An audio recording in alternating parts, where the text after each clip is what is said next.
One of the great treats today for me was hearing Tina talk to the great Don McCullin. I'm not neutral about Don. I remember as a teenager sitting at the back of maths class and bringing out his Hearts of Darkness, his amazing first collection of his dark, gritty images from the front line in Vietnam and Laos, those darkly barricaded streets in Famagusta and Beirut, the killing fields of Cambodia and Biafra. Don's work was eye-opening, shocking, exhilarating, frightening, and deeply disturbing, all at once. And for a teenager, it was utterly irresistible. I remember going and sitting in the dark room, trying to emulate his sort of gritty images, ending up stinking in Fixer and Developer, trying to capture the same sort of bleakness that no one else could ever manage. For me, at that age, Don McCullin's war photography was a gold standard. His darkly brooding images had that sort of whiff of the macabre, the gothic, and the surreal, but also a deep humanity you felt for the people in his extraordinary photographs. And I'm not sure if any of us at the time realized that we were in the middle of this great moment of journalism.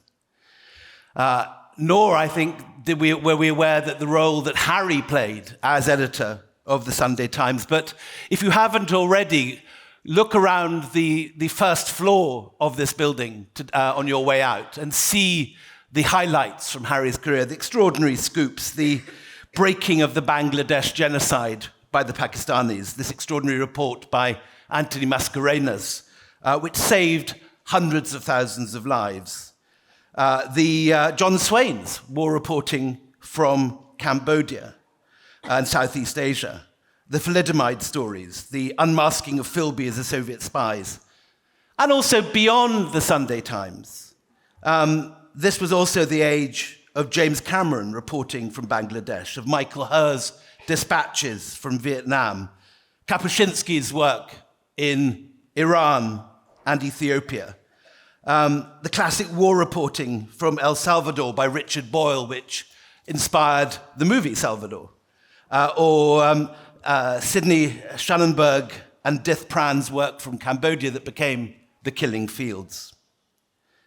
There is, of course, a history to journalism, and people argue, to war journalism, and people argue about where it begins. Some look back to Tolstoy writing his dispatches from Sebastopol, others to Hemingway in the Greco-Turkish War. But one figure I've always looked to and who's often forgotten is the extraordinary figure of William Howard Russell, who was the Times war correspondent, arguably the first man employed as a war correspondent, as a professional, to cover wars as his main job. And he started off in the 1850s in the Crimean War, and it was his reporting of Mary Seacole and Florence Nightingale which completely changed the way that British soldiers were being nursed and medicated. When he went out, far more were being killed by gangrene and neglect than were being killed by Russian shells. And his work illustrates what's possible, what war journalism and what journalism in general can achieve, the changes that it can bring by risking your life, what you can do, what you can change in the world around you.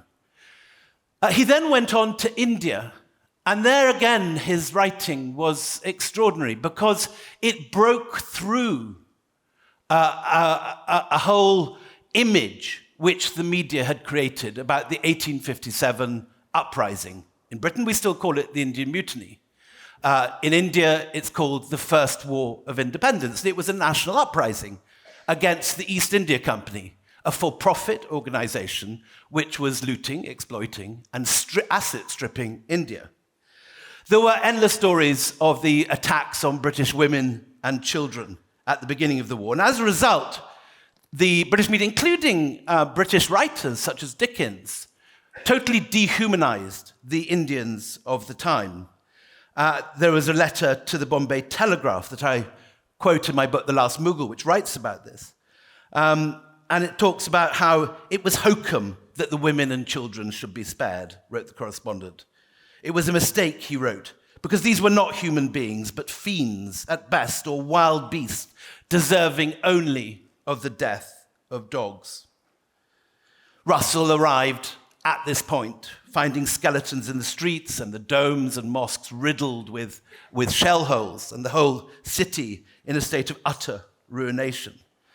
And he smelt a rat. He realized that there was such a bloodlust at work among the British that all sense of humanity had been lost. And it reached this peak at this moment of revelation when he went to see the last Mughal emperor, Bahadur Shah Zafar, who had been put into the stables in the Red Fort.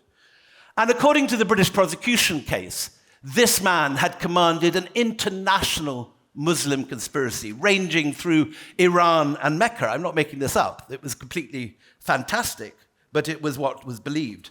And he went to see him, and this is what he wrote. This dim, wandering-eyed, dreamy old man with a feeble, hanging nether lip and toothless gums. Was it really he, indeed, who conceived this vast plan of restoring a great empire, who had fomented the most gigantic mutiny in the history of the world? Crouched on his haunches, diminutive, dressed only in a rather dirty muslin tunic, his small feet bare, his head covered by a thin cambric skullcap. Not a word came from his lips. In silence he sat day and night, with his eyes cast on the ground as though utterly oblivious to the conditions in which he was placed. His eyes had the dull, filmy look of very old age, which seems as if it were to guide us into the great darkness.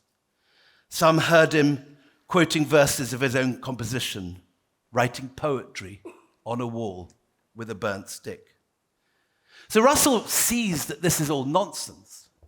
And his work, breaking through this, writing in the Times, defying received opinion, telling the truth, seems to be a classic example of what we can achieve with our journalism, the highest calling of our profession.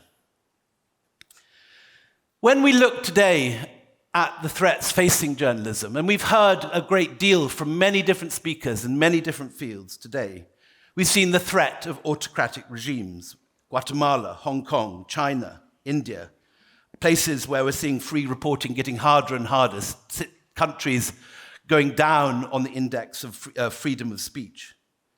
We've also heard about the threats to truth of deep fakes and technology, and the degree to which print journalism has been shaken up, and in many cases brought to its knees by the internet. Because this is a time of fracturing and churning. If I think of the way, for example, in India, that the World Service of the BBC was considered this unimpeachable gospel 60 years ago, now almost not listened to. And other things have gone down. Provincial papers, smaller print, magazines now pay less. Foreign bureaus of the great Western newspapers are shrinking and contracting every year. It's a terrible time to be in democracy. On the other hand, podcasts and populist news channels are doing very well. But I think one thing that's very clear living in India is the way that you're seeing a great deal of smaller publications from the global south writing their own stories. The idea that it was the BBC World Service that would tell people their own news.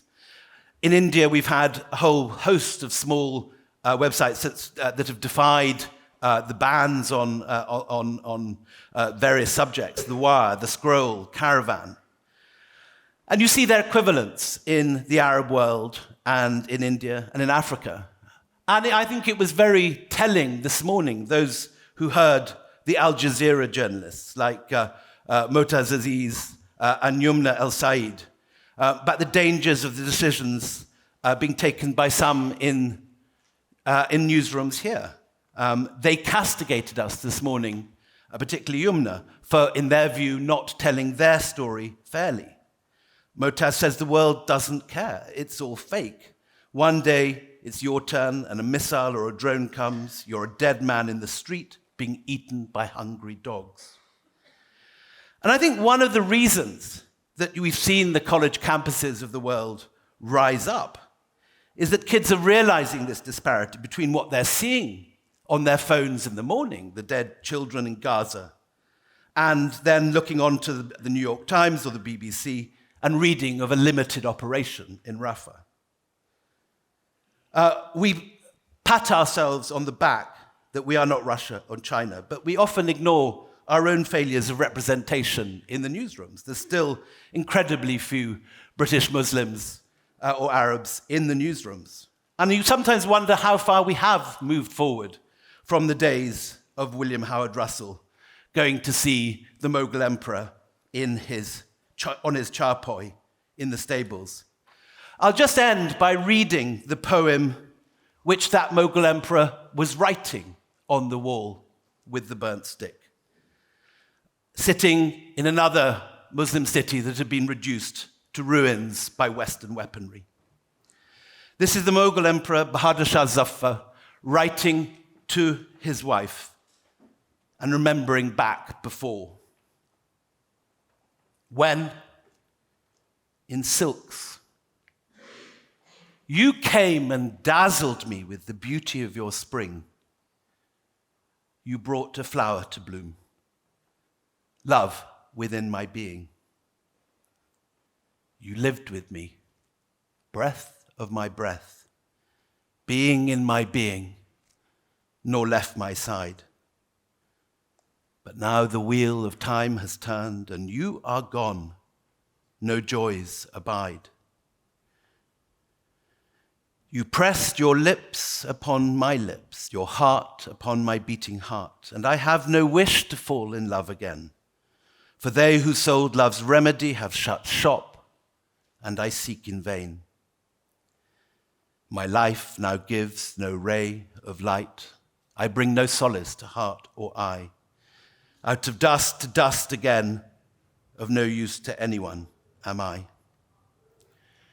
Delhi was once a paradise where love held sway and reigned, but its charms lie ravished now, and only ruins remain.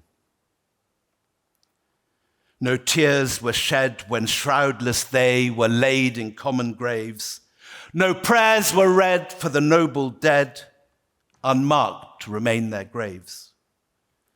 The heart distressed, the wounded flesh, the mind ablaze, the rising sigh, the drop of blood, the broken heart, tears on the lashes of the eye.